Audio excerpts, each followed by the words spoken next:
Praise the Lord. Hallelujah. ഈശോയിൽ സ്നേഹം നിറഞ്ഞവരെ, നാം ഇന്ന് ചിന്തിക്കാൻ പോകുന്നത് പരിശുദ്ധാത്മാവിൻ്റെ വരദാനങ്ങളെക്കുറിച്ചാണ്. എന്താണ് പരിശുദ്ധാത്മാവിൻ്റെ വരദാനങ്ങളെന്ന് നമുക്ക് നോക്കാം.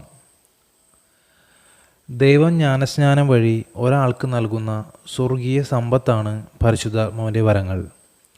വിശ്വാസ ജീവിതത്തിൽ നിലനിൽക്കാനും വളരാനും അവ ഉപകരിക്കും.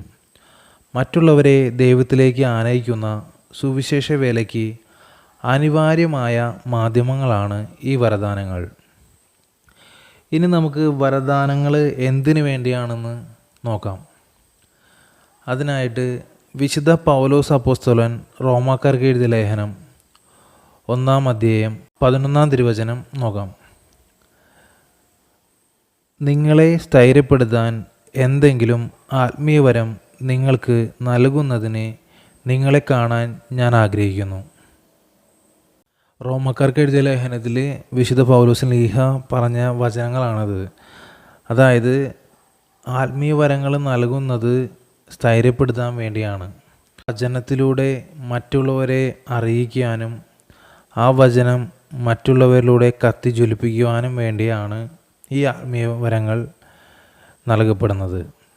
പൗലോസ് അപ്പോസ്തലൻ കൊറിന്തോസുകാർക്ക് എഴുതിയ 1-ാം ലേഖനം 12-ാം അധ്യായം 1-ാം തിരുവചനം ഇങ്ങനെ പറയുന്നു: സഹോദരരെ, നിങ്ങൾ ആത്മീയ ദാനങ്ങളെക്കുറിച്ച് അജ്ഞരായിരിക്കരുതെന്ന് ഞാൻ ആഗ്രഹിക്കുന്നു. അതായത് ഈശോയ്ക്ക് വേണ്ടി ജീവിക്കുന്ന നമ്മൾ ഓരോരുത്തരും ഈശോയുടെ സ്നേഹം തിരിച്ചറിയാതെ പോകരുത് എന്നാണ് വിശുദ്ധ പൗലോസ് അപ്പോസ്തലൻ പറയുന്നത്. നമ്മൾ ഈ ഭൂമിയിൽ ജീവിക്കും തോറും നമ്മൾ ദൈവസ്നേഹത്തിലായിരിക്കണം ജീവിക്കേണ്ടത്. പരിശുദ്ധാത്മാവിൻ്റെ വരങ്ങളെക്കുറിച്ചും ദാനങ്ങളെക്കുറിച്ചും ഫലങ്ങളെക്കുറിച്ചും വരദാനങ്ങളെക്കുറിച്ചെല്ലാം തിരിച്ചറിവുണ്ടായിരിക്കണം.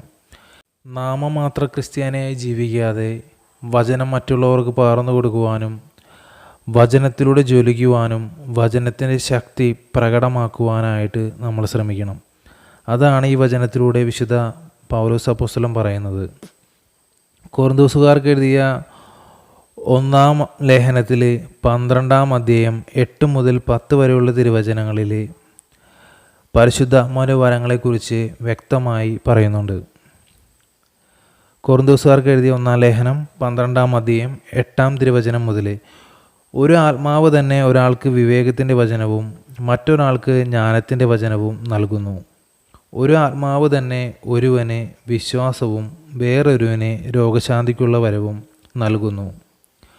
ഒരുവനെ അത്ഭുതങ്ങൾ പ്രവർത്തിക്കാൻ ശക്തിയും മറ്റൊരുവനെ പ്രവചിക്കാൻ വരവും വേറൊരുവനെ ആത്മാക്കളെ വിവേചിച്ചറിയാൻ കഴിവും വേറൊരുവനെ ഭാഷാവരവും വേറൊരുവനെ വ്യാഖ്യാനിക്കാനുള്ള വരവും ആ ആത്മാവ് തന്നെ നൽകുന്നു. അതായത് വിശുദ്ധ പൗലോസ് ലീഹ കൊറിന്തോസുകാർക്ക് എഴുതിയ ലേഖനത്തിൽ പറയുന്ന വാക്കുകളാണ്. പരിശുദ്ധാത്മാവ് തന്നെയാണ് ഒരാൾക്ക് വിവേകത്തിൻ്റെ ഉള്ള വചനം കൊടുക്കുന്നത്. അതായത് വിവേകത്തിൻ്റെ വരം നൽകുന്നത് പരിശുദ്ധാത്മാവാണ്. ഓരോ കാര്യങ്ങളും വിവേകത്തോടെ തിരിച്ചറിയാനും അത് എങ്ങനെയാണ് തീരുമാനിക്കാനും അത് പരിശുദ്ധാത്മാവിൻ്റെ കൃപ കിട്ടിയാൽ മാത്രമേ അത് നമുക്ക് സാധിക്കുള്ളൂ. വിവേകത്തിനുള്ള വരമാണ് നൽകുന്നത്. നമുക്ക് നമ്മുടെ ജീവിതത്തിൽ നമ്മൾ ഓരോ തീരുമാനങ്ങൾ വിവേകത്തോടെ എടുക്കാനായിട്ട്, അത് മനുഷ്യൻ്റെ ചിന്തയിലല്ല ദൈവിക ചിന്തയിൽ നമുക്ക് അത് പൂർണ്ണമായും എടുക്കാൻ സാധിക്കും. ആ ഒരു വരമാണ് വിവേകത്തിൻ്റെ വരം. അതേപോലെ തന്നെ മറ്റൊരാൾക്ക് ജ്ഞാനത്തിൻ്റെ വചനവും നൽകുന്നു. അതായത് ദൈവിക ജ്ഞാനം നൽകുന്നു. ദൈവിക ജ്ഞാനം നിറഞ്ഞൊരു വ്യക്തി ഈശോയെ പോലെ ആയിരിക്കുമല്ലോ എപ്പോഴും മറ്റുള്ളവരെ സ്നേഹിക്കാനും മറ്റുള്ളവരോട് കരുണ കാണിക്കാനും മറ്റുള്ളവരെ ജീവിതത്തിലേക്ക് കടന്നു ചെന്ന് അവരെ ആശ്വസിപ്പിക്കുവാനും അങ്ങനെ ഒരു ജ്ഞാനം, ദൈവിക ജ്ഞാനം, ദൈവിക സ്നേഹം നമുക്ക് തരുന്നു. ആ ദൈവിക സ്നേഹം നിറഞ്ഞാലാണ് നമ്മൾ ദൈവിക ജ്ഞാനം പ്രവർത്തിക്കുകയുള്ളൂ. അതായത് മനുഷ്യൻ്റെ ചിന്തയ്ക്കപ്പുറം ബുദ്ധിക്കപ്പുറമുള്ള ദൈവത്തിൻ്റെ ജ്ഞാനമായിരിക്കും നമ്മൾ വന്നു ചേരുക. നമ്മൾക്ക് ദൈവം പ്രവർത്തിക്കുന്ന പോലെ തന്നെ ദൈവിക ജ്ഞാനത്താൽ പ്രവർത്തിക്കാൻ സാധിക്കും. ഓരോ മേഖലകളിലും ദൈവിക ജ്ഞാനം നിറഞ്ഞൊരു വ്യക്തി പരിശുദ്ധാത്മാവിൻ്റെ സഹായത്താലാണ് ഓരോ കാര്യങ്ങളിലും തീരുമാനങ്ങൾ എടുക്കുന്നതും അവനെ നയിക്കുന്നതെല്ലാം പരിശുദ്ധാത്മാവാണ്. പരിശുദ്ധാത്മാവ് നൽകുന്ന ദൈവിക ജ്ഞാനം നിറയാൻ വേണ്ടി എല്ലാവരും പ്രാർത്ഥിക്കണം. അടുത്ത വചനത്തിൽ പൗലോസ് അപ്പോസ്തലൻ പറയുന്നുണ്ട്, ഒരു ആത്മാവ് തന്നെ ഒരുവനെ വിശ്വാസവും വേറൊരുവനെ രോഗശാന്തിക്കുള്ള വരവും നൽകുന്നു. അതായത് വിശ്വാസവും എന്ന് പറയുന്നത് വിശ്വാസത്തിൻ്റെ വരം നൽകുന്നു. ഒരുവന് വിശ്വാസത്തിൻ്റെ വരം നൽകുന്നു. അതായത് പരിശുദ്ധാത്മാവ് നൽകുന്ന വരദാനങ്ങളിൽ മറ്റൊന്നാണ് വിശ്വാസത്തിൻ്റെ വരം. വിശ്വാസമില്ലാതെ ജീവിക്കുന്ന ഈ തലമുറകളിൽ നിന്ന് മാറി ദൈവവിശ്വാസത്തിലേക്ക് വരുവാനും ദൈവത്തെ സ്നേഹിക്കുവാനും, ഒരുപാട് പാപകരമായ ജീവിതത്തിൽ ജീവിക്കുന്ന ഒരു വ്യക്തിയായിരിക്കാം. പക്ഷേ അവൻ ഈശോയുടെ സ്നേഹം തിരിച്ചറിയുന്നത് ഏതെങ്കിലും ഒരു നിമിഷത്തിൽ വെച്ചായിരിക്കും അവൻ്റെ ഹൃദയത്തിൽ ആ ഒരു വചനം തൊടുന്നത്. ആ സമയം മുതൽ അവൻ ഈശോയുടെ ആ സ്നേഹം നിറഞ്ഞ്, ദൈവീ സ്നേഹം നിറഞ്ഞ് അവൻ വിശ്വാസത്തിലേക്ക് കടന്നു വരും.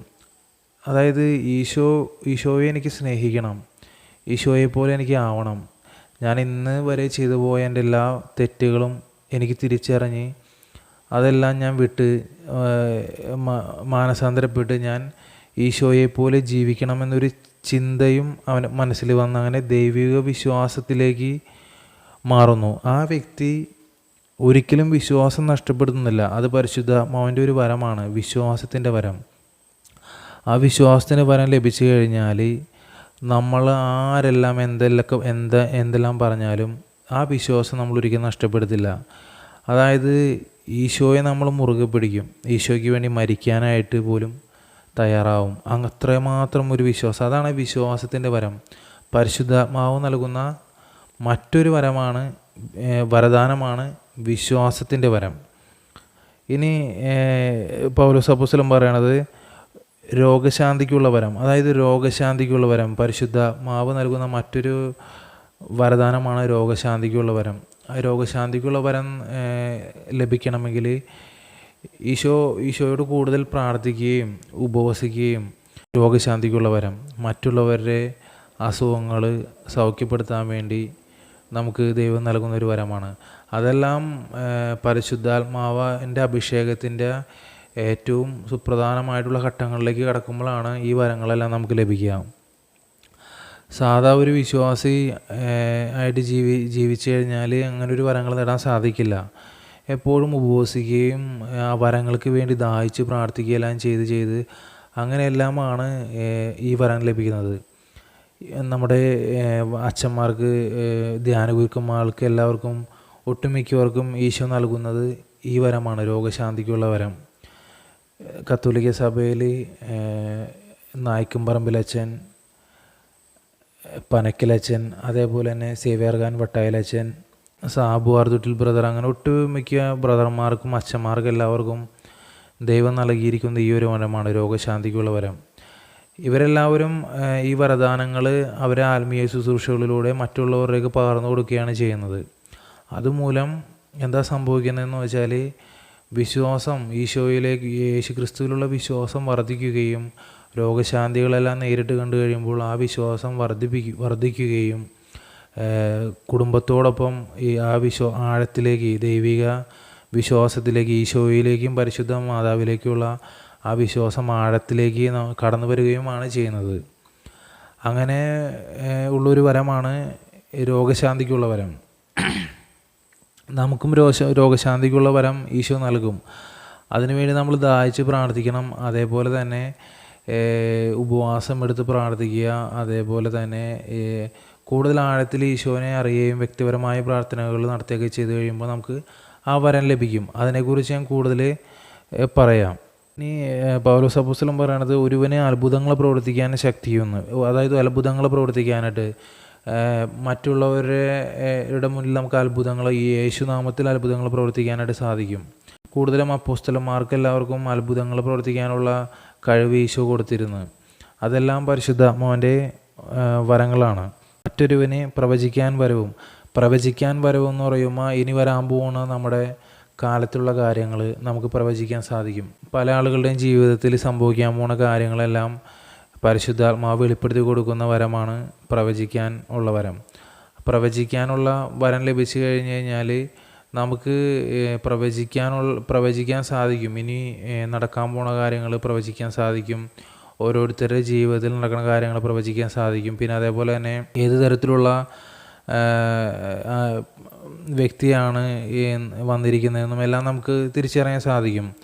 ഈ പ്രവചിക്കാനുള്ള വരം നൽകുന്നതിൻ്റെ കൂടെ തന്നെ പരിശുദ്ധാത്മാവ് വ്യാഖ്യാനിക്കാനുള്ള വരം കൂടി നൽകും. അതായത് പ്രവചിക്കണത് അന്യഭാഷയിലാണെങ്കിൽ അത് വ്യാഖ്യാനിക്കണമല്ല, അത് വ്യാഖ്യാനിച്ച് കിട്ടണമെങ്കിൽ അത് മറ്റൊരു വരമാണ്, പ്രവചനപരവും വ്യാഖ്യാനപരവും.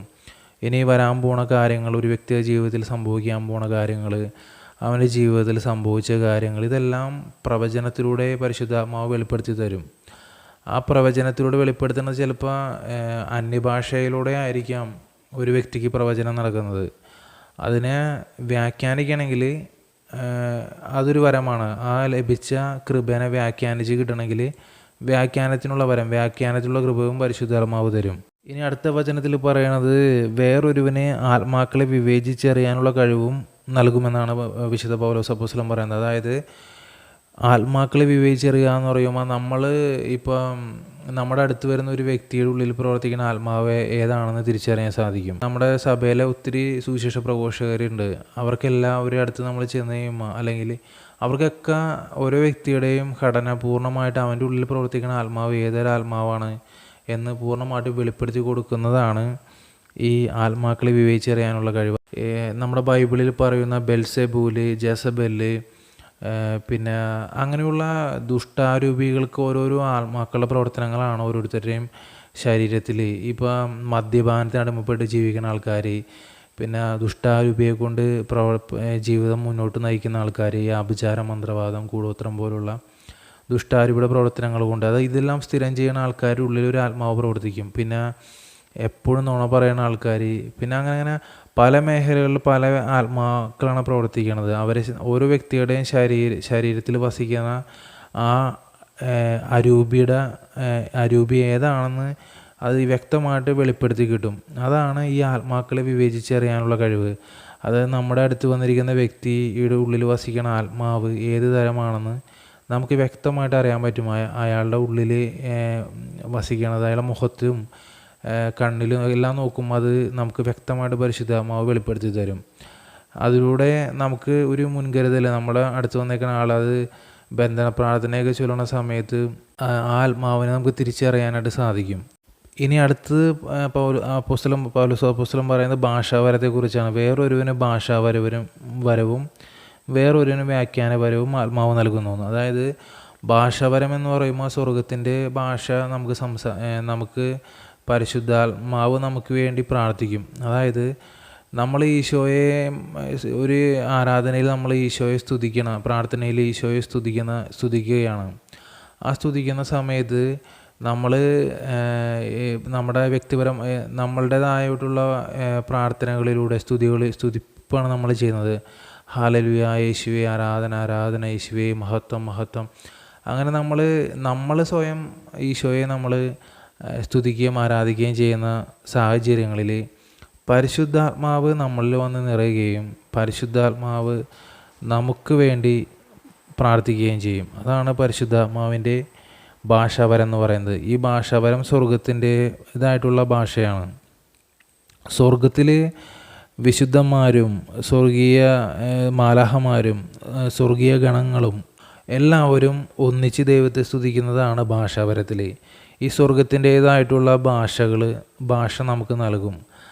ചില ആൾക്കാർക്ക് ഭാഷാപരം നൽകുന്നത് പല ഭാഷകളിലാണ്. നമുക്കത് ചിലപ്പോൾ തിരിച്ചറിയാൻ സാധിക്കില്ല. അത് ഞാൻ പറഞ്ഞല്ലോ, അത് വ്യാഖ്യാനത്തിനുള്ള വരം കൂടി കിട്ടിക്കഴിഞ്ഞാലാണ് ആ ഭാഷാപരത്തിൽ നമ്മൾ സ്തുതിക്കും അതിൻ്റെ അർത്ഥം കൂടി നമുക്ക് അറിയാൻ സാധിക്കുകയുള്ളൂ. മറ്റുള്ളവർക്ക് സ്തുതിപ്പിനുള്ള വരം ലഭിക്കും. ദൈവത്തിനെ സ്തുതിക്കും ആരാധിക്കാൻ ചെയ്യുന്നതിൻ്റെ ആയിരക്കണക്കിന് മടങ്ങ് ദൈവത്തെ ആരാധിക്കാൻ ആ ഒരു വരം കൊണ്ട് സാധിക്കും. ഭാഷാപരത്തിൽ നമ്മൾ സ്തുതിക്കുമ്പോൾ സ്വർഗം അത് പെട്ടെന്ന് കേൾക്കുകയും നമ്മളുടെ പ്രാർത്ഥനയോടൊപ്പം സ്വർഗം നമ്മുടെ പ്രാർത്ഥനയോടൊപ്പം ചേരുകയും ചെയ്യും. അതാണ് ഒരു നിമിഷം വന്നത്. ഭാഷാപരം ലഭിച്ചു കഴിഞ്ഞാൽ നമ്മൾ കരിസ്മാറ്റിക് ധ്യാനങ്ങളിലും പ്രാർത്ഥനാ കൂട്ടായ്മകളിലും എല്ലാം പോകുമ്പോൾ ആ വരം നമ്മൾ പുറത്തെടുത്തുകൊണ്ട് അത് ദൈവത്തിനെ സ്തുതിച്ചുകൊണ്ടിരിക്കണം എപ്പോഴും. അല്ലെങ്കിൽ ആ ആത്മീയവരം ഈശോ നമുക്ക് നൽകുമ്പോൾ ആ ആത്മീയവരങ്ങൾ കൊണ്ട് നമ്മൾ പ്രകടമാക്കണം. എന്നാലാണ് ഇത് കൂടുതൽ കൂടുതൽ കൃപകൾ നമ്മളിലേക്ക് വരുള്ളൂ. ഈ പരിശുദ്ധാത്മാവിൻ നൽകുന്ന ഈ ഭാഷാപരത്തിലൂടെ വിവിധ ഭാഷകൾ സംസാരിക്കാനും ദൈവത്തെ സ്തുതിക്കാനും എല്ലാം സാധിക്കണം. അതേപോലെ തന്നെ എഫേസുസാർ വിശുദ്ധ പൗലോസ് അപ്പോസ്തലൻ എഫേസുസാർക്ക് എഴുതിയ ലേഖനത്തിൽ 4-ാം അധ്യായത്തിൽ 11-ാം തിരുവചനം ഇങ്ങനെയാണ് പറയുന്നത്: അവൻ ചിലർക്ക് അപ്പോസ്തലന്മാരും പ്രവാചകന്മാരും സുവിശേഷ പ്രഘോഷകന്മാരും ഇടയന്മാരും പ്രബോധകന്മാരും മറ്റുമാകാൻ വരം നൽകി. അതായത് ഇപ്പോൾ നമ്മൾ ഇത്രയും നേരം പറഞ്ഞ വരങ്ങളല്ലാതെ അപ്പോസ്തലന്മാരാവാനായിട്ടുള്ള വരം, ഈശോയ്ക്ക് വേണ്ടി അപ്പോസ്തല സ്ഥാനം ഏറ്റെടുത്ത് അപ്പോസ്തലന്മാരാവാനായിട്ടുള്ള വരം ഈശോ നൽകി. അതേപോലെ പ്രവാചകന്മാരാവാനുള്ള വരം, സുവിശേഷ പ്രഘോഷകന്മാരാകാനുള്ള വരം, ഇടയന്മാരും പ്രബോധകന്മാരും മറ്റുമാകാനുള്ള വരം.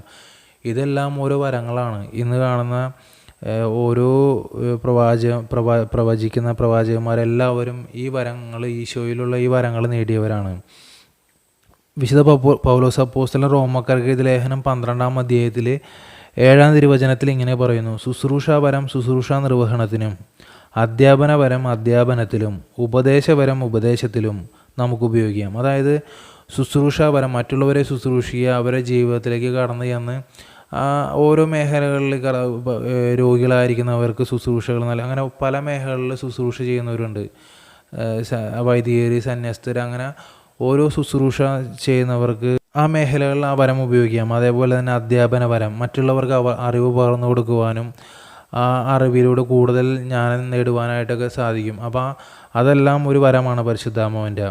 ഉപദേശപരം ഉപദേശത്തിലും, അതായത് കൗൺസിലിങ്ങിൻ്റെ വരമാണ് ഉദ്ദേശിക്കുന്നത്. അതായത് മറ്റുള്ളവർക്ക് ഉപദേശങ്ങൾ കൊടുക്കാനായിട്ടൊരു വരമാണ്, അത് വചനം പ്രഘോഷിക്കുവാനായിട്ടുള്ളൊരു വരമാണ്, ഉപദേശം നൽകാനായിട്ട്, കൗൺസിലിങ് ചെയ്യാനായിട്ട്. ഓരോ വിഷമസന്ധിയിലായിരിക്കുന്ന ഓരോ വ്യക്തികളുടെയും ജീവിതത്തിൽ അവർക്ക് നമുക്ക് ഉപദേശങ്ങൾ നൽകി ആഴത്തിൽ അവരുടെ ജീവിതത്തിലേക്ക് കടന്ന് നമ്മൾ അവരെ ആശ്വസിപ്പിക്കാനായിട്ട് സാധിക്കും.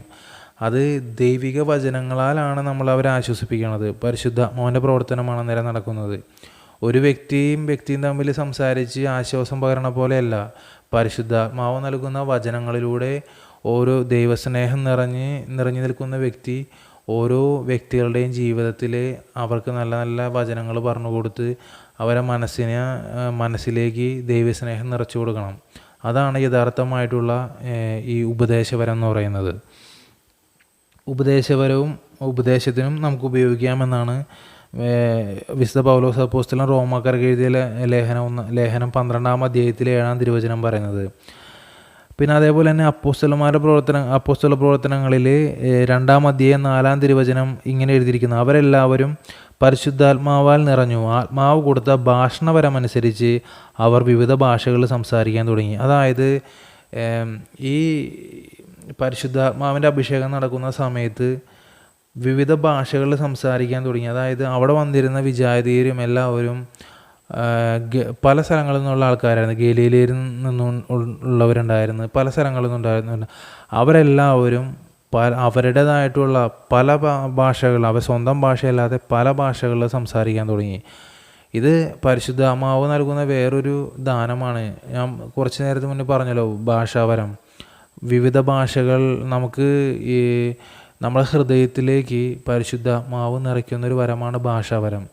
വിവിധ ഭാഷകളിൽ സംസാരിക്കുന്ന ഒരു വ്യക്തി ഈശോയെ കൂടുതൽ മറ്റുള്ള രാജ്യത്തും മറ്റുള്ള ആൾക്കാർക്ക് പകർന്നു കൊടുക്കാനും എല്ലാം സാധിക്കും. അതേപോലെ തന്നെ വിശ്വാസം വർദ്ധിപ്പിക്കുവാനായിട്ട് സാധിക്കും. നമ്മൾ ഭാഷാപരത്തിലൂടെ സ്തുതിക്കുകയും എല്ലാം ചെയ്യുമ്പോൾ നമുക്ക് മറ്റുള്ളവർക്ക് വിശ്വാസം വർദ്ധിപ്പിക്കാനായിട്ട് നമുക്കതുകൊണ്ട് സാധിക്കും.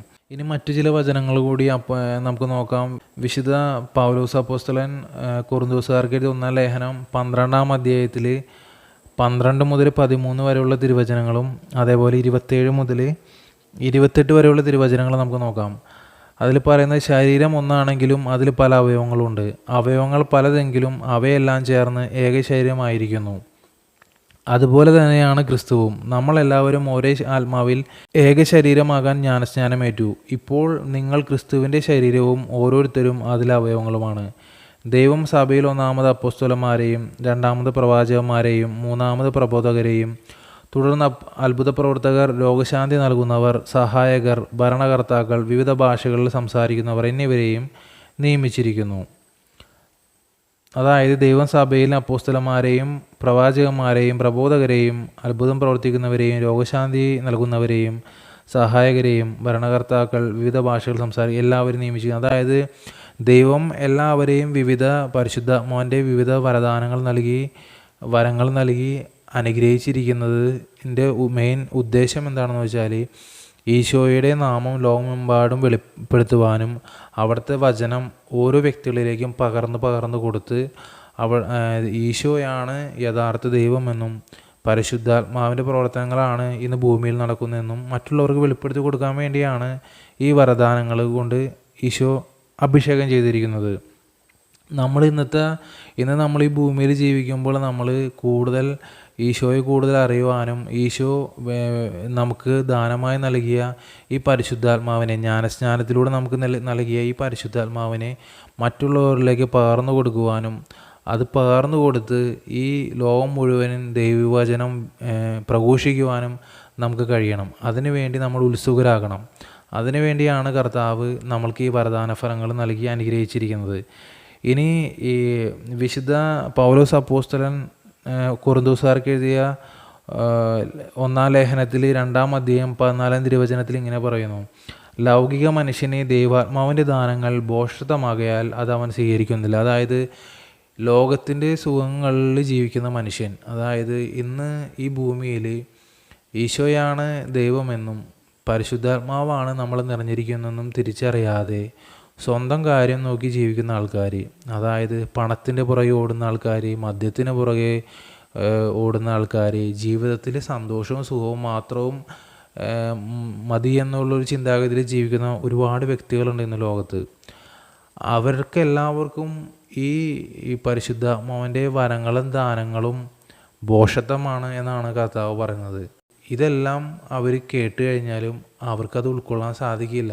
അവരിൽ പ്രവർത്തിക്കുന്ന ആത്മാവ് പരിശുദ്ധാത്മാവല്ല. അതിനാൽ അവർക്ക് ഇതിനോട് കൂടുതൽ അവർക്ക് ഉൾക്കൊള്ളാൻ സാധിക്കില്ല. പരിശുദ്ധാത്മാവിൻ്റെ വരദാനങ്ങളും ഫലങ്ങളും എല്ലാം ഒരു മനുഷ്യനിൽ പ്രവർത്തിക്കുകയാണെങ്കിൽ ആ മനുഷ്യൻ ദൈവസ്നേഹം നിറഞ്ഞ് ദൈവത്തെ പോലെ ആയിരിക്കും എപ്പോഴും. ദൈവത്തെ പോലെ ആയിരിക്കുന്ന ഒരു വ്യക്തിയിൽ എപ്പോഴും എളിമയും കരുണയും മറ്റുള്ളവരോടുള്ള സ്നേഹവും മറ്റുള്ളവരുടെ കരുണയും എപ്പോഴും എളിമപ്പെട്ടായിരിക്കുമല്ലോ അവൻ ജീവിക്കുന്നത്. നേരെ മറിച്ചാണെങ്കിൽ അവൻ ലോകത്തിൻ്റേതായിട്ടുള്ള സ്വാധീനത്താൽ ജീവിക്കുന്ന വ്യക്തിയാണ്. നമ്മെ തന്നെ ഒന്ന് വിലയിരുത്തി നോക്കാം. നമ്മുടെ ഉള്ളിൽ വസിക്കുന്ന ആത്മാവ് പരിശുദ്ധാത്മാവാണോ അതോ മറ്റാത്മാവാണോ എന്ന് നമുക്ക് സ്വയമേ ചിന്തിക്കുക. നമ്മൾ വസിക്കുന്ന ആത്മാവ് എങ്ങനെയുള്ള ആത്മാവാണെന്ന് നമുക്ക് തന്നെ തിരിച്ചറിയാൻ സാധിക്കും. പരിശുദ്ധാത്മാവാണ് നമ്മൾ നിറഞ്ഞിരിക്കുന്നതെങ്കിൽ നമ്മളെപ്പോഴും ആ ഒരു ദൈവസ്നേഹത്തിലായിരിക്കുള്ളൂ നമ്മൾ നിൽക്കുന്നത്. അതാണ് ഈശോ പറയണത്: ലൗകിക മനുഷ്യനെ ദൈവാത്മാവിൻ്റെ ദാനങ്ങൾ ഭോഷത്വമാകിയാൽ അവനത് സ്വീകരിക്കുന്നില്ല. പണവും ധൂർത്തും ജീവിതം അടിച്ചു പൊളിക്കണം, നല്ല ആഹാരം കഴിക്കണം, എപ്പോഴും എവിടെയെങ്കിലും ടൂറൊക്കെ പോകണം, അടിച്ചു പൊളിക്കണം. ജീവിതം ഒന്നേ ഉള്ളൂ ഈ ലോകത്ത്. ജീവിതം മുഴുവൻ ആസ്വദിക്കണം. പാട്ട്, ഡാൻസ്, മദ്യം, മയക്കുമരുന്ന്, കഞ്ചാവ്, അങ്ങനെയുള്ള ജീവിതത്തിലൂടെ, അതായത് ഇപ്പോൾ സ്ത്രീകളാണെങ്കിൽ കൂടുതലും സീരിയലിന് അടിമകളായിരിക്കും കുറേ പേര്. അതേപോലെ തന്നെ മറ്റുള്ള വസ്ത്രത്തിനോട് കൂടുതൽ താല്പര്യമുള്ള ആൾക്കാർ, മേക്കപ്പിനോട് കൂടുതൽ താല്പര്യമുള്ള ആൾക്കാർ, ജീവിതം മുഴുവൻ കുറേ പണത്തിനോട് ആർത്തിയുള്ളവർ, ഇങ്ങനെയുള്ളവരെല്ലാവരും ലൗകിക മനുഷ്യരാണ്. ഇവരിലൊന്നും പരിശുദ്ധാത്മാവ് പ്രവർത്തിക്കില്ല. പരിശുദ്ധാത്മാവ് പ്രവർത്തിക്കണമെങ്കിൽ, ഈ വരദാനങ്ങൾ ഫലങ്ങൾ ലഭിക്കണമെങ്കിൽ എളിമപ്പെടണം. ഒപ്പം തന്നെ നമ്മൾ ശരിക്കും ഒരു ദൈവത്തിൻ്റെ ദാനമാണ് നമ്മളെന്ന് പരസ്പരം നമ്മൾക്ക് തോന്നണം. നമ്മളെ ദാനം നൽകിയതാണ് ദൈവം ഈ ലോകത്തേക്ക്. ഈശോ നമ്മളെ എല്ലാവരെയും ഈ ഭൂമിയിലേക്ക് ദാനമായിട്ട് നൽകിയവരാണ്. നമ്മൾ പാപത്തിൽപ്പെട്ട് പാപകരമായ ജീവിതം നയിച്ച് മുന്നോട്ട് പോകുമ്പോൾ നമ്മുടെ മനസ്സിലും ഹൃദയത്തിലെല്ലാം കറ പുരണ്ട്, അതായത് പാപക്കറ പുരണ്ട് സാത്താൻ്റെ നിയന്ത്രണത്തിലുള്ള ഒരു വ്യക്തിയായി മാറും.